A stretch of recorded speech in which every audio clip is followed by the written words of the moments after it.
सहना भवतु सहनौ भुनक्तु सह वीर्यङ्करवावहै तेजस्विनावधीतमस्तु मा विद्विषावहै। ॐ शान्ति शान्ति शान्ति।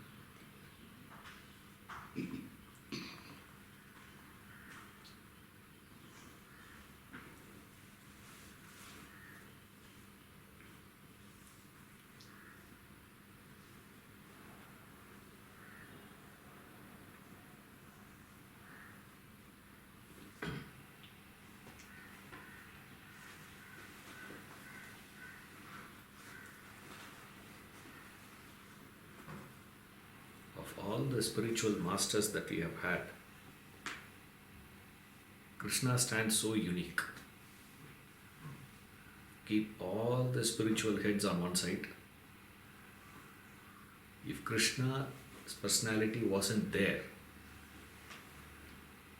then the entire spiritual world would have been lopsided. The one personality that balances the whole thing is Krishna. No other master comes anywhere near that aspect. This is the beauty of his. Now, when we read any great master's life, what we have to understand is this: they are born, they live, and as they live, over a period of time, people get to realize their greatness. After the greatness have been realized by the people who lived around him, during his time, those are the people who are going to make note, and then they go backwards.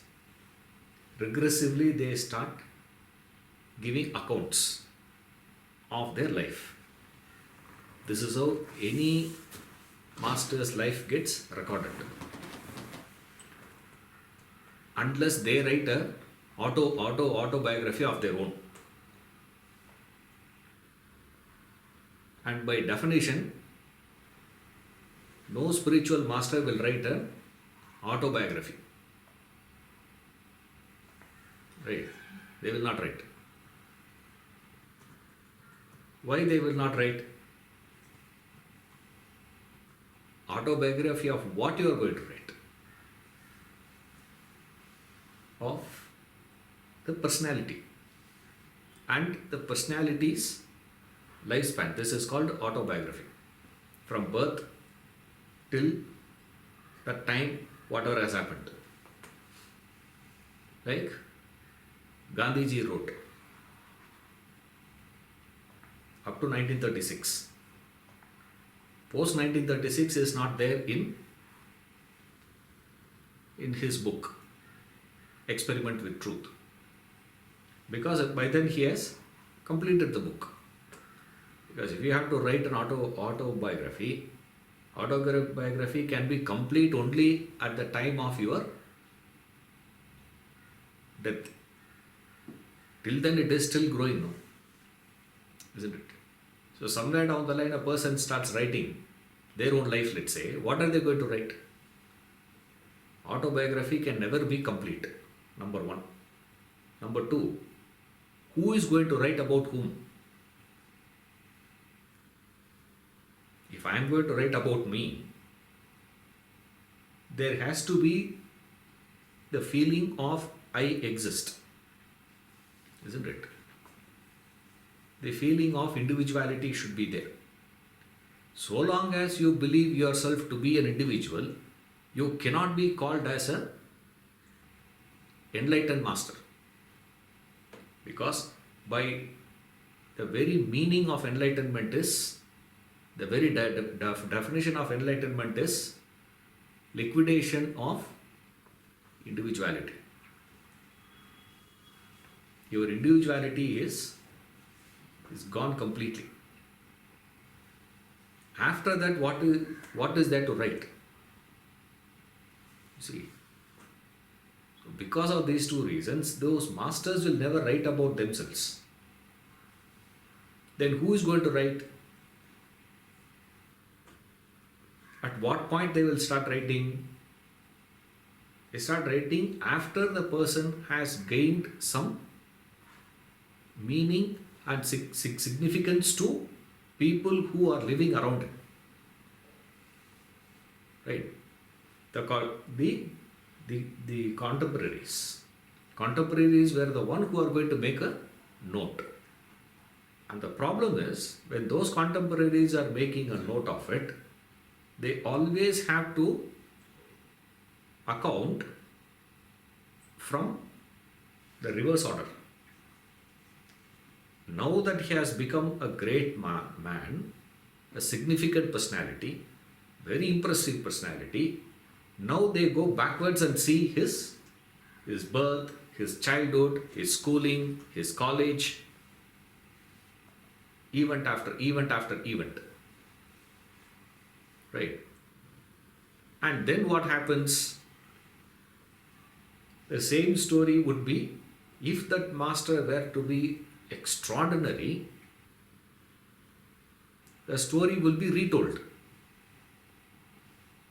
You see, experiments with truth cannot be retold. It's not been retold by anybody. Gandhiji has written, he was a very great personality during his time, and even today he is a significant personality, but hardly we have an account of retelling. You see, this is the problem. When the master becomes so great, some personality, I'm just using the word master, right? When they become so great, so many stories would be started spinning around. Everyone will add one more facet. They would start going and asking, what is your experience of this great maestro we had? You are a neighbor of Shakespeare. Now, we were neighbors, but Shakespeare's time was told by my father, and my grandfather told me about Shakespeare, because Shakespeare and my grandfather were neighbors. And then that grandfather told that story to his son, father. The father retold that story to his son, grandson. And then the grandson has told this to his son, great-grandson. And all of you know this principle of the law of communication. I think all of you must have played this game. Chinese whisper. They ask 10 fellows to stand in queue, and the first fellow the trainer will give one statement to the first and say, tell that in secret to the second one, third one, fourth one, fifth one, sixth one. And then finally, when it comes out to the 10th one, the statement given by the first and the 10th fellow speaking has no connection. I don't think it has ever happened in any management training that the statement got passed out without any distortions. Some addition, some deletion, some correction, some modification, some coloring happens. Never the case where you are going to get it same. So, greater the master, greater the possibility of retelling the story, and more and more people keep retelling the story gets various shades and colors. Of course, it is so beautiful, there's no doubt about it. Right? You get to study so many things. And of all those people, we find Krishna is the one who has to be retold many times. Even if you take it Authentic. I'm not including this, Surdas, Kabir, or Mirabai, this Alvars, not these people I'm saying. The authoritative account of Krishna's life, if we want, you need to collect it from 4 books. And 4 books give 4 different accounts of Krishna. What is given in one is not there in the other. Bhagavatam is 1. 10th canto is a 1. Chapter 10 of Bhagavatam is where you have the story of Krishna elaborately given. 90 chapters are there. That itself has 2 parts. Part A, Part B. That one chapter has 2 aspects. Purva Bhaga and Uttara Bhaga. 2 aspects are there. Bhagavatam accounts for Krishna one way. And then Mahabharata gives account of Krishna another way. Right? And then Harivamsa another way. Vishnu Purana another way. And the best part of it is, all this was authored by same man, Vyasa. Vyasa is the one who wrote all that. Right?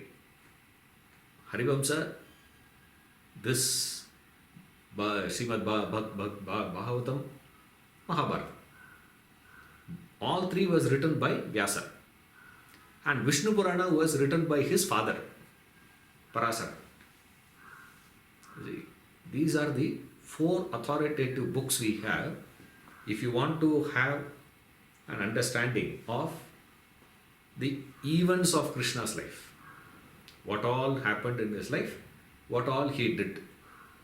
So if you want to account Krishna's life, you need all 4. You can't take only one and say, this is what Krishna is all about. And in all 4, you add together, you get a giant picture of a personality, almost impossible for us to conceive. Could there be someone lived in bone and flesh? Actually, impossible. Therefore, we have made him mythical. See, it is so difficult for us to conceive it because the time span is crossed so much. So as the time span crosses so much, it is difficult for us to understand. And we have a way of recording the events. And the way in which Krishna's life was recorded was different. It's like if you get that gramophone. Today if you show gramophone to a child, he says, why are you having CD so big? He understands that to be a compact disc. You see, he doesn't understand. He says, no, you have to keep a needle on top of that, it will give sound. He says, you can't scratch it. He says, how can a needle produce? It's so primitive. It is so different. He says, he will call it as primitive. But for those people during that time, what was it?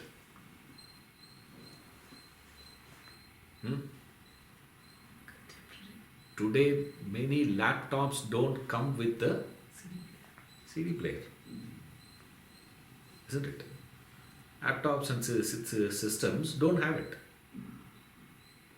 Mobile phones used to have one for charging, one for headphones. Now what is it, sir? Only one. The same thing is for charging, the same thing is for your headphones also. And now they are coming up with, you don't need all those things. Make it as a complete, no holes, nothing.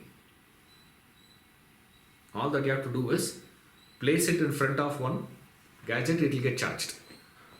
No wiring, no connection, nothing. And then You don't need to have any extra AirPods. Just plug it.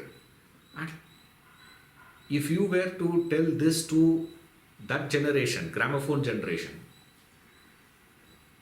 you would have called that as what? Impossible, nonsense. You see, it's a nonsense. No way it is going to happen like that. Imagine for whatever reason, I'm not scaring Omicron and all that, okay? Imagine something like that there to happen.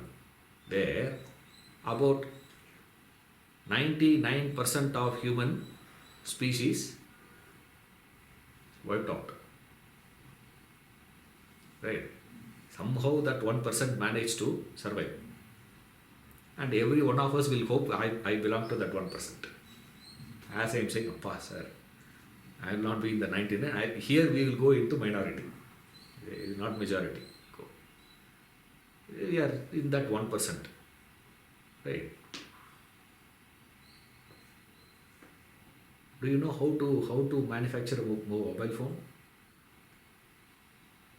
Imagine only this classroom survives and few people. Right? How many of us will know how to manufacture a mobile phone? Will you know? None of us know. Right? Now imagine if we were to tell the next generation, that 1% tells the next generation. You know, our grandfather used to communicate through mobile phones. He'll say, what is mobile phone? He'll say, you'll be sitting here, that fellow will be sitting somewhere there, and you can talk to him. All that you have to do, punch a number. I said, 1, 2, 3, 4, 5, 6, 7, 8, 9. I punch. How I will speak to him? Through the radio waves. In the cloud we have kept everything. We used to store all our photographs and all that in the clouds. Now what that fellow will understand? How is he going to understand that? He is going to understand it in his own visualization, isn't it? And based on that visualization understanding only, he will tell to next generation. You know, our great-grandfathers and all had special powers. They are all descendants of gods. They can just fly. Because the father said, I flew to New York. He says, you can fly, my God. No, but that private jet could not go to that height. It can fly only about 5,000 feet. Beyond that it cannot. That's why there's so much of turbulence and all that. That's why you need to have a bigger private jet. The small ones can't. So you go high, you don't get that jerk so much. So get a bigger one. Yes, he had a bigger jet. So he was flying. Correct. Fourth generation fellow will drop that idea of a private jet, flight, aeroplane. That word will be dropped. That word will get a different name. It will change. When it changes, what happens? They drops the idea, flying. What happens? Is what we are having today as Hanuman flying. Hanuman flew from India to Sri Lanka. He went. How he went? And we have. And can you believe Hanuman would have had? Ravana had. Pushpaha Viman. A special flight. Maybe that was a flight, who knows? I'm not saying it is a flight or anything, just an imagination only. Who knows? Maybe it is an imagination also. See, there is certainly we cannot say there is. But one thing is for sure, those people could visualize a possibility of flying. That's about it. So when a story, a great master story, always gets recorded how regressive. After he has been recognized. By whom? That is where the whole entire quality of that personality is going to get carried forwarded to the next generation purely based on that people around him. You see, the account of Christ's life we have today is because or not because of Christ. See, what all Christ did, what all happened in his life, we are having account of all those things recorded. But who are the people who are recording it? Based on that only, next generation is going to get to know what that person is. How much they have given a fact as a fact, how much they have given a significant thing. The moment you say significant thing, immediately what gets added there is symbolism. Everything becomes symbolic. See, he showed the signs of greatness then itself, isn't it? We say that, no? In his childhood itself, he was showing the signs. But after Ramana Maharishi became Ramana Maharishi, then that school teacher comes back and says he showed the signs of spiritual wisdom, spiritual mastery in childhood itself. But when he was a child, when he was in that school, the teacher was not telling him that you are a great spiritual master. He said what? Pay attention to the class. Don't sleep in the class. When Ramana was sitting in the class, looking at the vacant air, the teacher will come and give one whack to him and say, listen properly. The teacher is not going to come and tell him, oh, you are a great Mahatma. It has never happened. That same teacher, when he views how Ramana was, after he recognized Ramana Maharishi as Maharishi. Right? Before that he was not a Ramana, before that he was just a Venkatraman. Right? Now, Venkatraman, when he is seeing, he says what? By Venkat. This is how he would have addressed him. He is not going to address him as Ji, I'll do pranams to you, please bless me. He is not going to do all that. You see, he would have done that. But that when that same person views his school days, that same teacher, you go and ask him, today, what was Ramana Maharishi during his school days?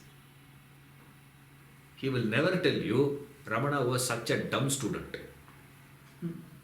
He will not say that. Will not say he is such an idiot. See, we did not understand his greatness. This we have to understand when you are studying Krishna. Remember, not only Krishna, any master, any great man you're going to read, whether it is Radhakrishnan or Abdul Kalam or this one, anyone for that matter. Second problem we have is, it's all regressive, number one. Number two, the quality of that account is directly connected to the quality of the people who are going to be recording it.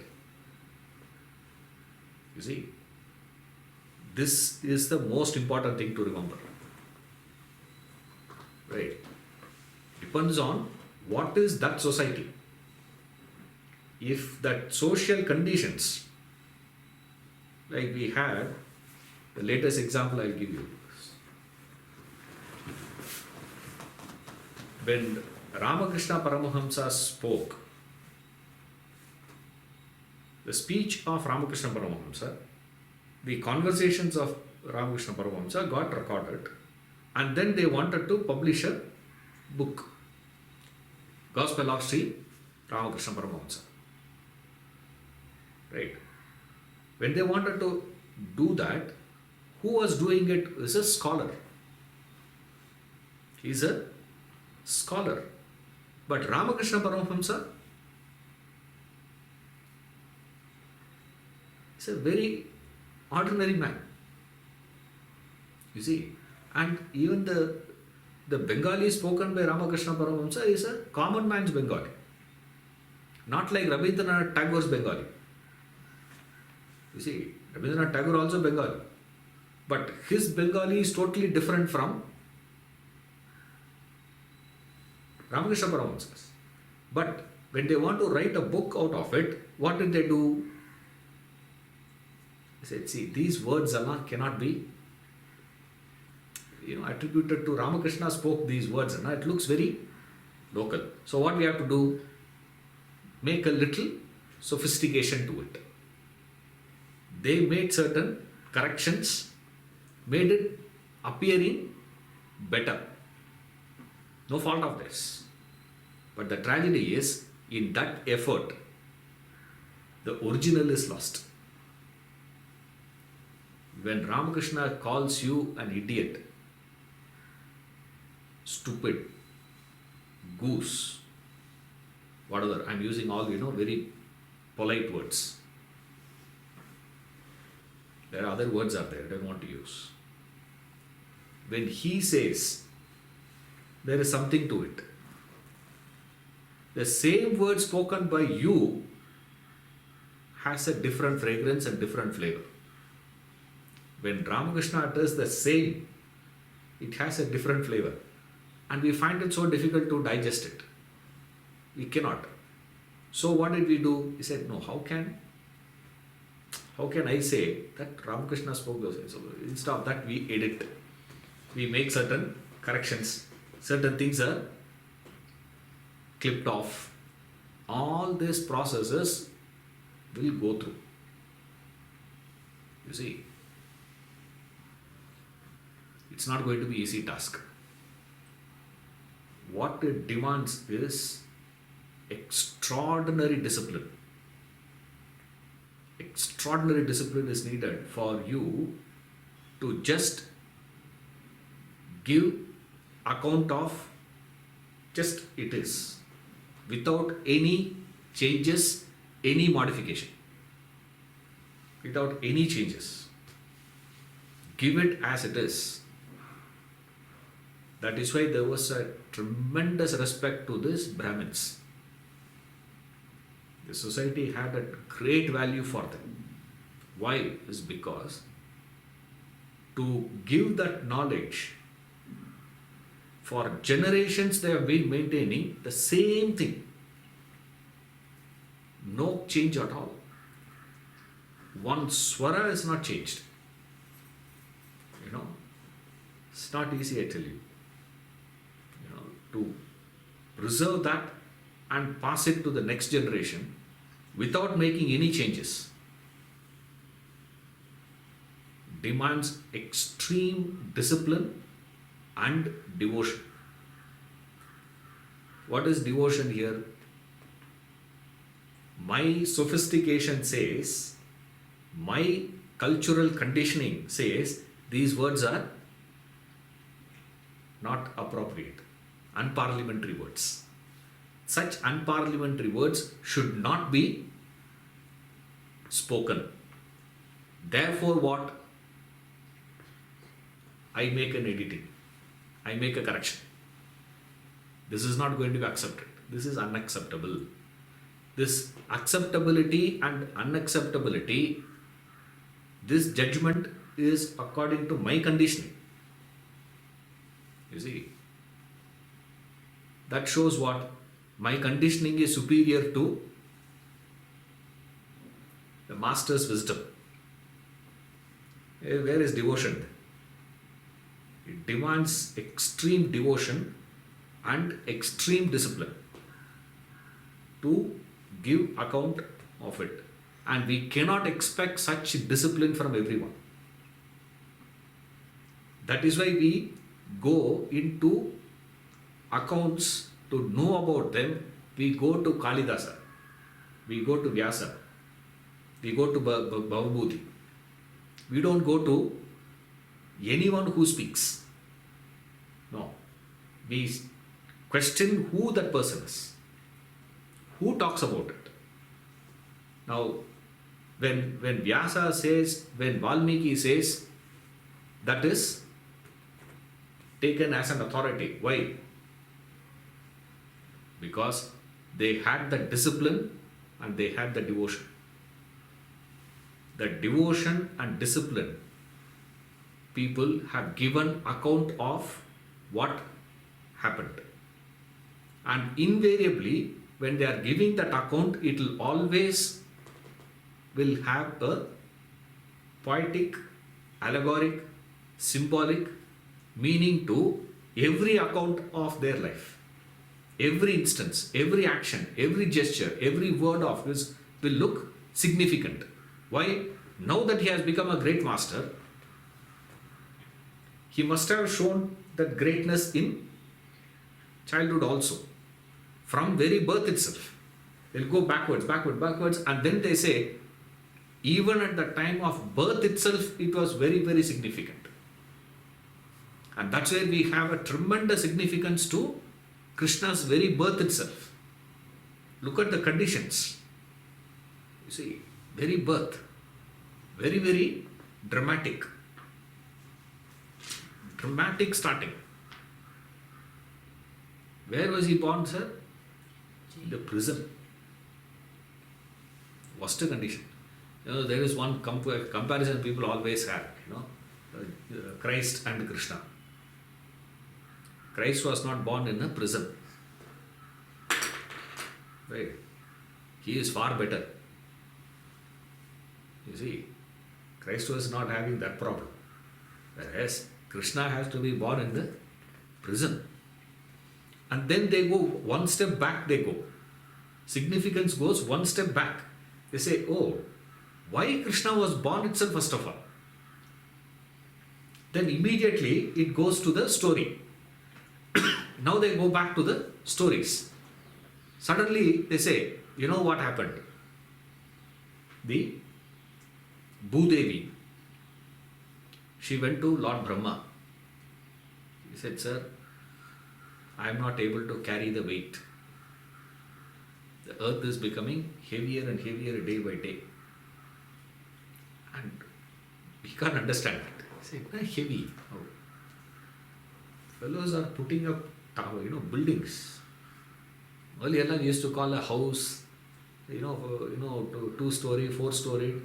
I remember when we were childhood, we used to go to that Mount Road in Chennai just to look at that LIC building. 14 floors. LIC, standard one.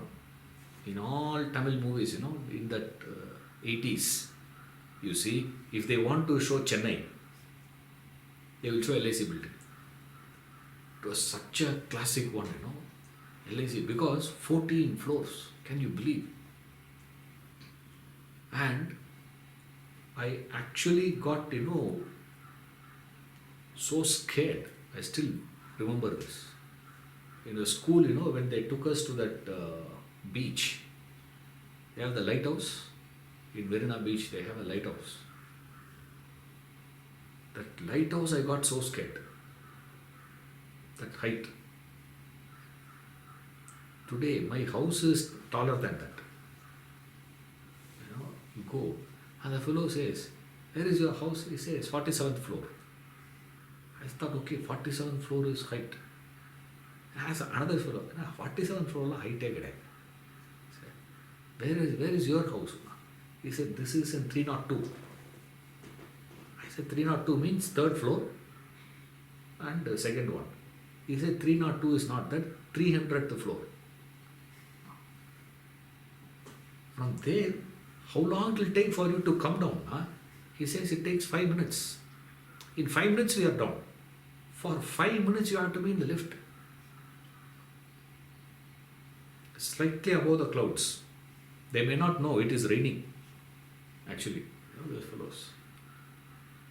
So heavy. This is not felt by Bhudevi as weight. That's not the weight. Then when she starts feeling that it is heavy, he says yes, it's nothing to do with the number. It's nothing to do with actual weight. It is to do with the presence of people who are walking, who are not treading the path of dharma. The people who are following adharma had started increasing more and more and more. That she starts feeling so heavy. So she goes and complains to Brahma, because he is the one creator, no? Brahma, hey, why are you manufacturing defect? All the manufacturing defects are there. Check out. And Brahma goes, he says, look here, I am not the authority to decide. It is their own things. Whatever the blueprint I get, I manufacture accordingly. The blueprints were all like that. What am I to do? What to do now? Okay, now what is the solution? I am not able to carry that. He says, I can't provide solution. For this solutions we have another department. Vishnu department. Go to Vishnu department. So there they go to Vishnu, Vaikuntha. And Brahma says, don't worry, I will also come with you. So he also comes. And then Krishna, that is a time, it was decided that Vishnu will come as an avatar and he will ensure that all this is ticked off. Because they can't go to Shiva. You see, because if Shiva comes in, Shiva has no distinction like that. One shot he will finish everyone. He is not going to be dividing and then finishing now. For him, finish the world means he will finish the entire world. Dharma, adharma and all those things he doesn't care. He says complete wipeout. That is his thing. Targeted wipeout he doesn't do. Targeted one is Vishnu's job because he is a maintainer. So he comes. And when he decides, it is so interesting in Bhagavatam. This episode is the best there. Vishnu said, okay, now I will take birth as Krishna. Ma Suchaha. Don't worry. And all the devas and everyone there, all those devas and asuras and everybody was there. And he said that to Bhudevi and turned this side, all disappeared. All of them. The devas and these yakshas, these gandharvas, these asuras, all of them everyone disappeared. There was only Brahma, Bhudevi and Vishnu. Only 3 of them were there in the scene. What happened? You idiots. I said, I am going to take birth as Krishna. Where you fellows disappeared? And he says, Vyasa says, if Vishnu is going to appear as Krishna, much before he could come, we should be there on earth to receive him. So all those people have taken birth as beings here. And all of them have taken birth, no coordination, no. So all of them have taken birth as human beings. Right? And the confusion was this. Krishna Guru used to say this. He'll say, the problem was, at that time, during Krishna's period, there was a confusion. What is the confusion? human, Deva humans, and Asuras humans, and human humans. In this, who is human you can't recognize. Because Devas also have taken birth as humans. Asuras also have taken birth as humans. And humans also have taken birth as humans. So many of them. Who is who you can't recognize now. So much of chaos and confusion. Excitement. They got so excited. I has come. And to whom he is going to take birth, he fixes that also. I am going to take birth to Devaki and Vasudeva. Who is this Devaki and Vasudeva? Devaki is the sister of Kamsa. Who is Kamsa? Kamsa is the son of Ugrasena. Ugrasena is kingdom. Is it Mathura? In that kingdom, he is a king. And his son is a prince. And they wanted to get their daughter married. I found one fellow, Vasudeva, is a most wise and sattvic personality. Very good. He is a good man. Right? He is not a king or to that extent of that size. He also had a group of his own, but that's a very insignificant.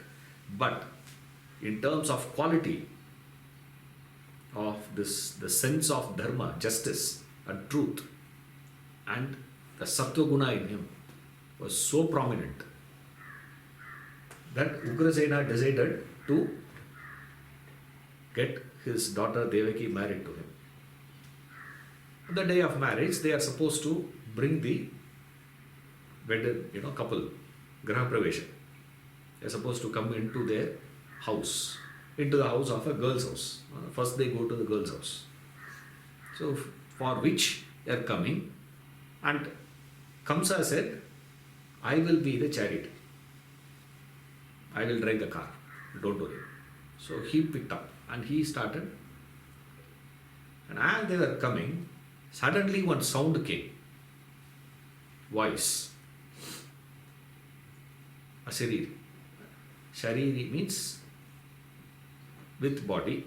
Ashariri means no body, only sound. Somebody from that, who doesn't want to, show, they would have hidden and then shouted, that's all. I don't think, something else there. Something like that must have happened. Ashariri. First thing the Ashariri says is, you idiot. Right? And nobody turned around except one fellow. Right? Only Kamsa turned around. He said, what? He said, understood. Somebody idiot, why are you looking? That means you are that. There's a proof of this. He said, with so much of interest you are taking this Devaki's 8th son is going to be Yama to you. He is going to kill you.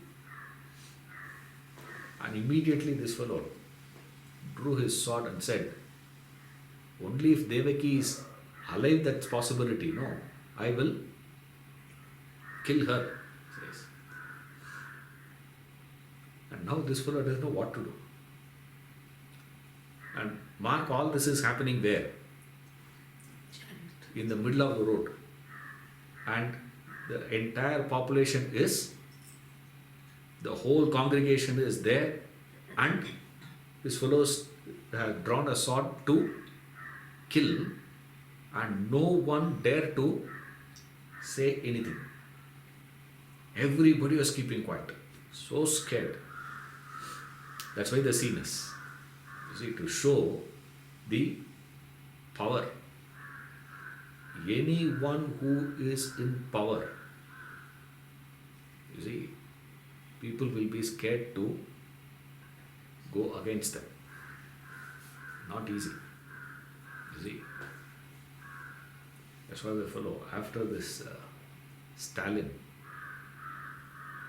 see, one of the fellow who worked with him became the president.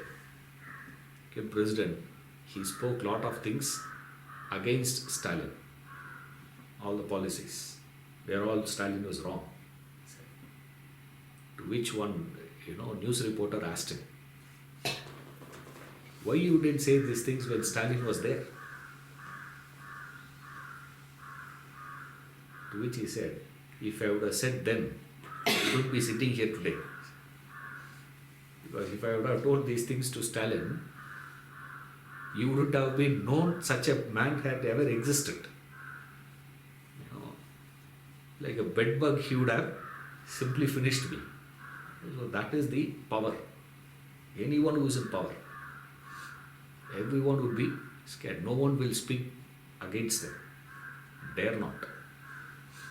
So here Kamsa's Vasudeva immediately appeals to Kamsa and says, look here, why do you have to do it to this innocent girl? Killing her is not going to be a solution. The problem is the child, right? You don't worry, I give my word that as soon as the child is born, I'll give the child to you. He said, okay, good. But then he can't send Vasudeva and Devaki to their house. So he put them in jail. Right? It is still there, that place. Mathura, if you go, you can see that. See, jail not in the sense like what we understand today as jail. Okay, now we have a very different idea of jail. In those days, the concept of jail was very different, not like today. See, so if you go with the current understanding of jail, that's what you see in the movies now. Movies and all that you see, jail is our contemporary concept of jail. In those days, jail is just like a house, like a room only, that is. That's all. You have all facilities, everything will be there inside for you. So they live there, that's about it. It means, house arrest, something like that. And there will be, wild animals, they'll keep all those wild animals around. So even if you try to escape, humans you can escape. Wild animals you can't escape easily because they can smell you and catch. So they used to leave those things around. Not like security guards of today. They had different, systems those days. And the first child is born. He goes and gives the child. And that fellow says, he must have been in good mood. He says, no, problem is only the 8th child. This is the first child. No, I don't have any worries about this child. Take it back. And as Vasudeva was coming back, he was worried. Because you can never trust these guys, They are fickle-minded fellows. Anytime they'll change their mind. As Vasudeva was thinking, before Vasudeva could reach to the jail, Kamsa was standing there. He said, I can't take chances. So therefore what I'm going to do. See, this is what the problem is. See, if you really believe in that Ashiriri's statement, prophecy, you should go literally by that. Or go by your understanding. This fellow cannot decide anything. That's why he is called an idiot. Ignorant fellow is, mudha means this. You can't fix yourself with one and stick to it. He cannot. He is a fickle fellow. So he comes and he kills the child. First child is killed. Second, third, 4, 5, 6. 6 kids were gone. The 7th child, she couldn't bear it anymore. He says, this is too much for me to handle. That is a time Vishnu decides to send first Adisesha. Adisesha comes in as a child. And then he calls that Yoga Maya. This Maya, he calls and says, take this and transplant it to Rohini. Rohini is another wife of Vasudeva. So she is living in Gokula. Right. So take this and place it there. And you be here. You take birth for Devaki. And that's a girl child. And as usual, this fellow comes. Comes. And he has a style. His style of killing is, he'll hold the child by the legs and smash it. You see, smash it against the rock and it will die. That is how he was doing it. So he holds that and he tries to smash, and the child gives him a kick and flies and stands as this Vaishnavi Durga. Yes. In Durga, there are many Durgas are there. Very many Durgas are there. It's not only one. This particular Durga is named as Vaishnavi Durga. Now, how you identify? There are very many ways of, these are all the additional informations. So when you see a Durga picture, you should be able to recognize who is that. How do you recognize Vaishnavi Durga? She will have 8 hands, you see. She will have a lot of weapons will be there. She will be holding all that. The topmost hand will be carrying this chakra. You see, the chakra in one hand and gata in another hand. So when she is holding this gata and chakra, the topmost, that is Vaishnavi Durga. That is the Vaishnavi Durga is born. The moment she is born, she says, don't try to do all this. I'll kill you. By now itself I can kill you. But whatever reason you have held my feet, since you have touched my feet, I cannot do that. Therefore I am sparing your life.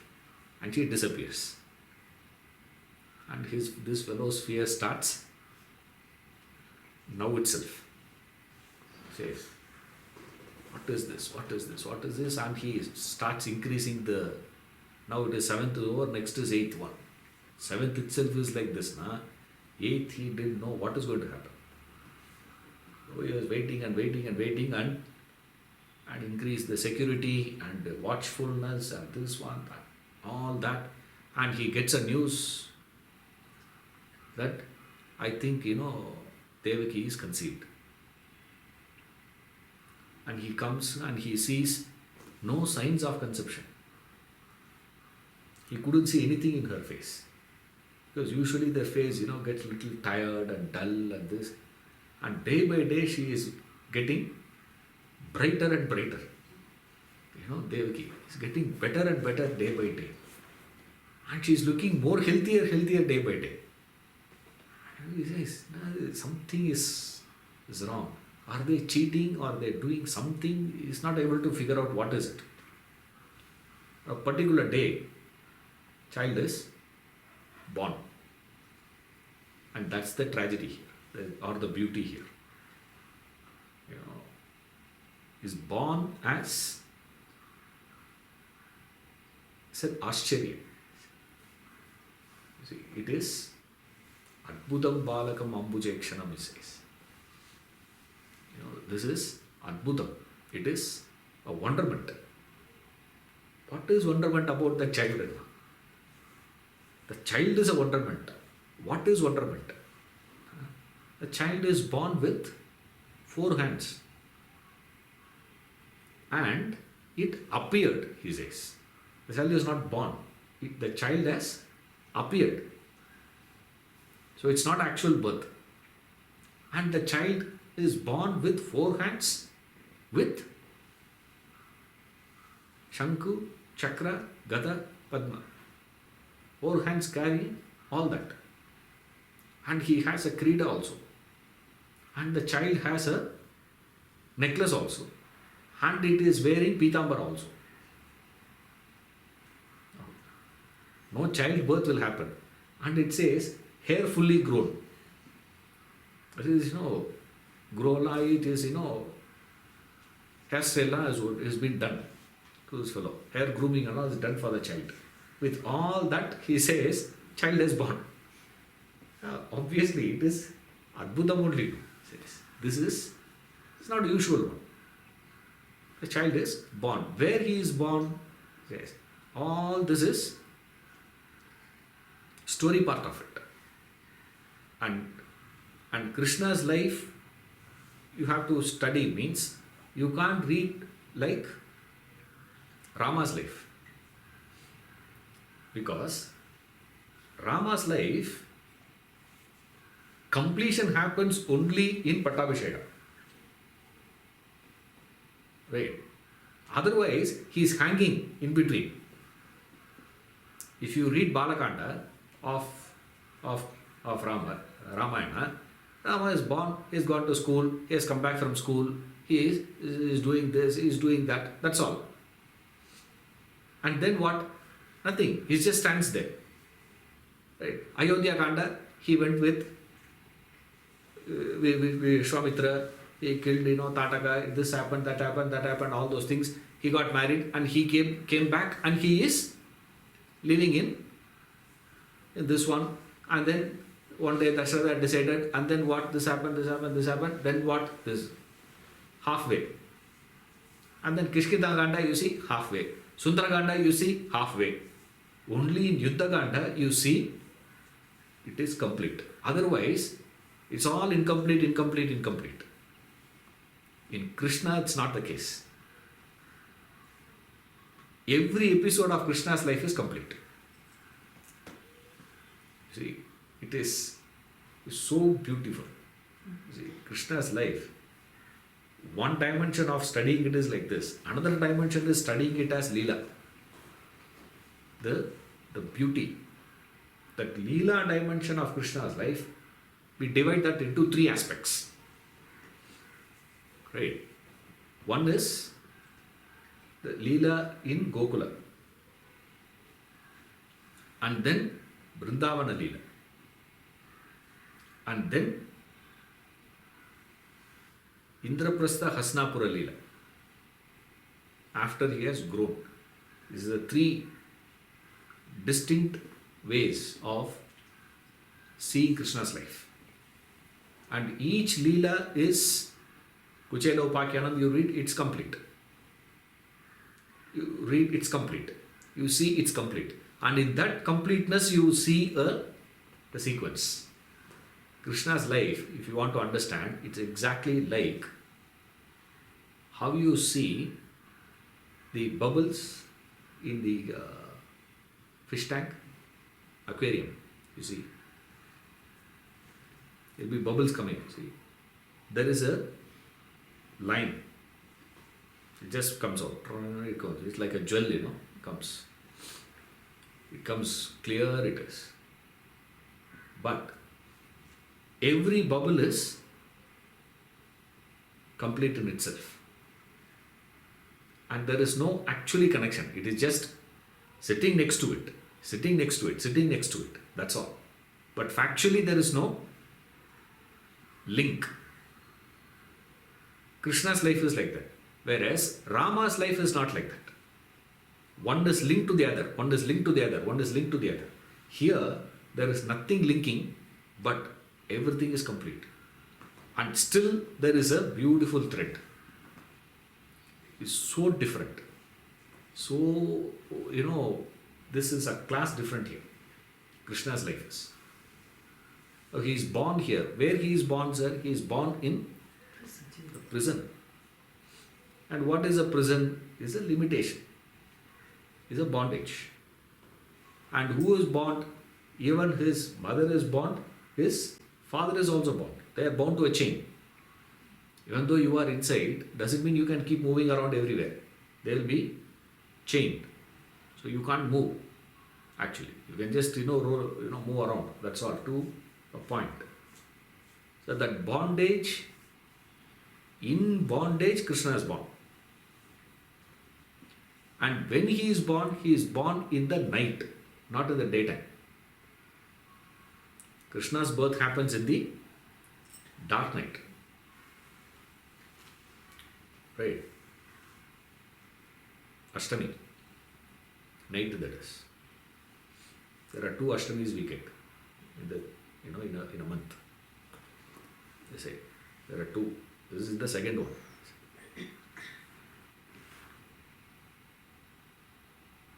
His birth happens in the night. Night is what? Darkness. Darkness signifies what? Ignorance. And Krishna is also how? Dark. Very unique. Krishna is also dark. In the night it is born. And that signifies what? Ignorance. When you are in ignorance, in bondage, the birth happens. And then if you see, as soon as Krishna's birth has happened, from that time onwards, right through, there is a threat to his life. Always there is a threat. That's exactly what everybody's life is. See, what you have to understand is, there is nothing unique about Krishna's birth. It's only symbolic of everybody's life is. Everyone is born where? In bondage. Everybody's birth happens in ignorance. Everybody's life is, as soon as you are born, the threat of death is always there. You can't escape. You see. Now that is exactly what Krishna's life also. And what makes Krishna so extraordinary from all of us? That's up to this point, Krishna is same to all of us. But what distinguishes Krishna is, whoever comes to kill Krishna gets killed. See that? So interesting. Whoever attempts on Krishna's life, they get killed. Krishna continues to live his life in, says, what is that? That is a life of wisdom. Life of a master. What is the life of a master? This is it. It says, he is born in darkness, he is born with ignorance, he is born in bondage, there is a threat of death, is there for everyone. But the question is, are you going to win over the things that come to kill you, or you are going to succumb to it? And a common man gets succumbed to it. Krishna doesn't get succumbed to it. What does he do, sir? Then comes all the stories. You see, this is the principle. But this principle is so easy to state. As a statement, when I'm saying, it is so simple and plain. But can you really understand that is a point? Can we really cherish it? Can we really internalize it and say, yes, I have understood, this is what it is? It's not easy for us to get it. That's where the difference comes. The difference of Krishna is the ability, what he stands for is the victory of liveliness over death. We live life what? We live life of living dead. We don't even know what it is to live life. Right? Now we think life is the way we live. No clue. Can you win over that is the point. So here stands Krishna, who is so unique. Because all other masters before Krishna, if you see, You can clearly distinguish our Indian culture or music or dance. I'm not touching those aspects of it because our focus is on the spiritual aspect. If you take spiritual life, pre-Krishna, post-Krishna, before Krishna, apart from Krishna, okay, before when I say I'm not talking about the time period of it. Apart from Krishna, if you take anyone, they all talk about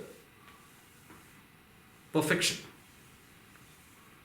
And you have to strive for perfection. You see, perfection you have to work on. You have to get it. It's not going to come natural to you. You have to strive for it. You have to work on it. Krishna stands for something totally different. Because the one who strives to achieve perfection, you can be perfect in one dimension. You can never be perfect in all dimensions. Like, it is impossible for Mahavira's personality. Can you ever imagine Mahavira playing with girls? Huh? Is it possible? You just can't imagine. You say, oh, it is sacrilegious even to think of Mahavira playing with girls. From childhood, I am not talking about after Mahavira had become Mahavira, I am talking about even pre also. You can never conceive in the life of Mahavira, he would have been doing like that. You can't believe, Buddha, that's why they say Christ has never laughed, they say. The Christian theologians, they say Christ has never laughed. It's impossible for you to believe Christ playing flute. Can you conceive Christ with flute? But Krishna can be playing flute and dancing with the girls, stealing butter, getting caught, being whacked. It's not that he is not caught, remember. Many times he gets caught and they drag him to his mom. And his mother, Yashoda, it's a pain. To have a child like him is a pain, I tell you. But then it is so fascinating to see, what a tension she gets, what a pressure. He can steal so comfortably. Can you believe, Adi Shankara going for stealing? Huh? Shankara went for stealing butter. See, Krishna was stealing butter. They say, today also you keep butter. See, what you need to understand is, butter is the most precious one in his place. Because he is living amongst whom? Cowards only. In their house, what else they will keep? Butter is the most precious one in those places. You see. Now we start having, now we give many significance to it. Now why Krishna comes and steals butter only? Now what we fail to recognize is, Krishna was not stealing only butter. He was stealing curds, he was stealing milk also. He would steal milk, he will steal curds, he will steal butter. But of the three, his favorite is butter. Why? Because that's the most expensive one. Today if you keep Krishna, he will keep what? He will steal your car. Imagine, if Krishna were to be born now, he will not be stealing butter today. He will be stealing what now? He will steal cars. Now you can't, even if you catch him, it's not so easy. You see, I used to really wonder. You guys are all singing, Krishna stealing butter, so nice it is, so beautiful. Bada Chita Chora, Navanita Chora, all that you fellows are singing. But when I steal, right, you catch me and beat me. I'm told, not only you get beaten up, even Krishna got beaten. Can you believe someone catching hold of Buddha and beating him left, right, center? Can you believe Krishna fleeing from a battlefield?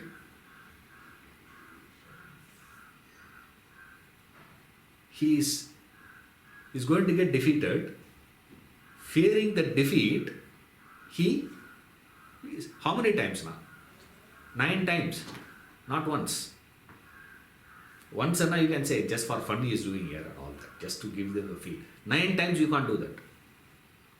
You see, again and again and again. He says, the ease with which he is able to see victory, the ease with which he is able to see this, the ease with which he can do it, that sort of Purnatvam. See, that's why Krishna is considered as Purnavatar. That Purnatvam of his, the wholeness, the completeness of Krishna as a personality, you will not find in any other master in the world. You can put all the world masters on one side. All of them have achieved, what are they? I'm not talking about the inner status. Remember, the inner state of Buddha, inner state of Shankara, inner state of Mahavira, inner state of Christ, inner state of Krishna, Rama, all same. I'm not talking about that part. But the flavor that you are able to get in Krishna, you will not find in any other master. That much of variety, this much of beauty shows Krishna has lived his life wholly.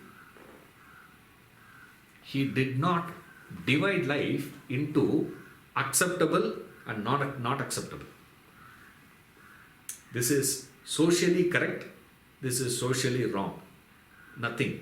He lived his life natural. Wholly natural. That natural. When he takes up something, he takes it up wholly. When he gives up something, he gives it up wholly. He leaves Vrindavan, never goes back.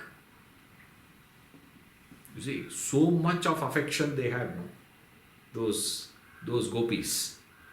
And he was so interested with them, he was playing with them, so much of affection was transacted between the two, but never in his life he went back to Vrindavan.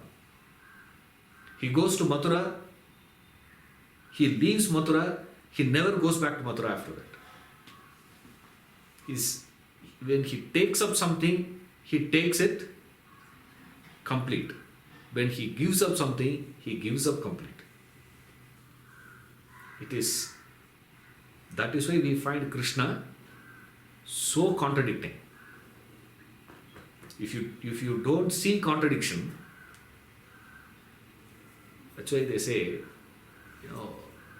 this, what do you call that? Ashtotram. There's an Ashtotra. For every god, we have Ashtotras. 108, names be there and we do puja. Right? In that, first nama,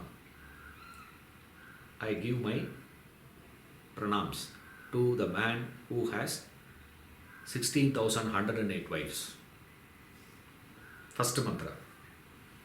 Second mantra, the fellow picks up the flower and gives it as the one who is Anadi Brahmacharine Namaha.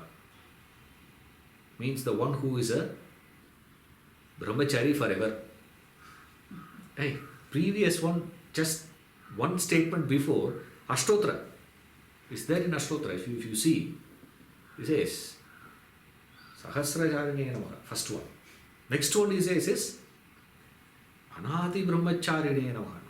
Now, Anadi Brahmacharine, what? Brahmachari, correct. Anadi means beginningless.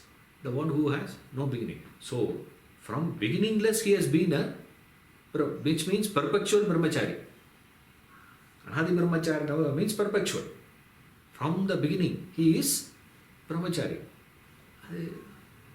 How is that? Again, repeat now. Same thing. They go back again and again and again. Such contradictions.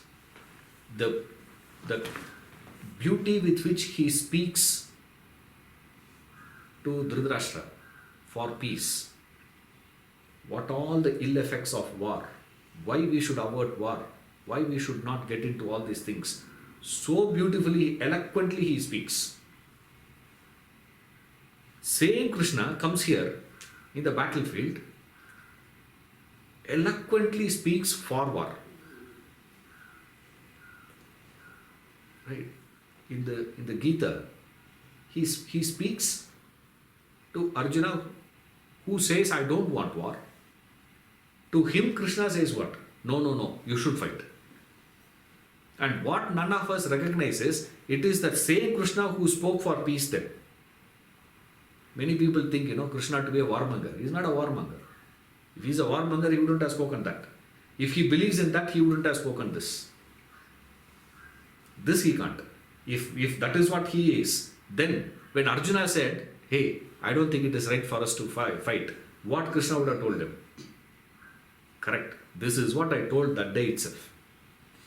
This is what I told these fellows. At least now you realized it. Let's go. If those guys wants to fight, let them fight and die. Let us not participate in that. Let us move out. He would have moved out. He didn't. That ability of Krishna's perception, his actions, his lifestyle to be lived in such complete acceptance. Life as a whole, you will not find any other master living. And now comes so many episodes. And all episodes of Krishna's life has a tremendous significance, and even his dressing sense has a significance. Remember, whether he had it or not is not our problem. Right? But such a personality has to have it. It is impossible for you not to attribute significance to his. Why? Such is the completeness of that personality.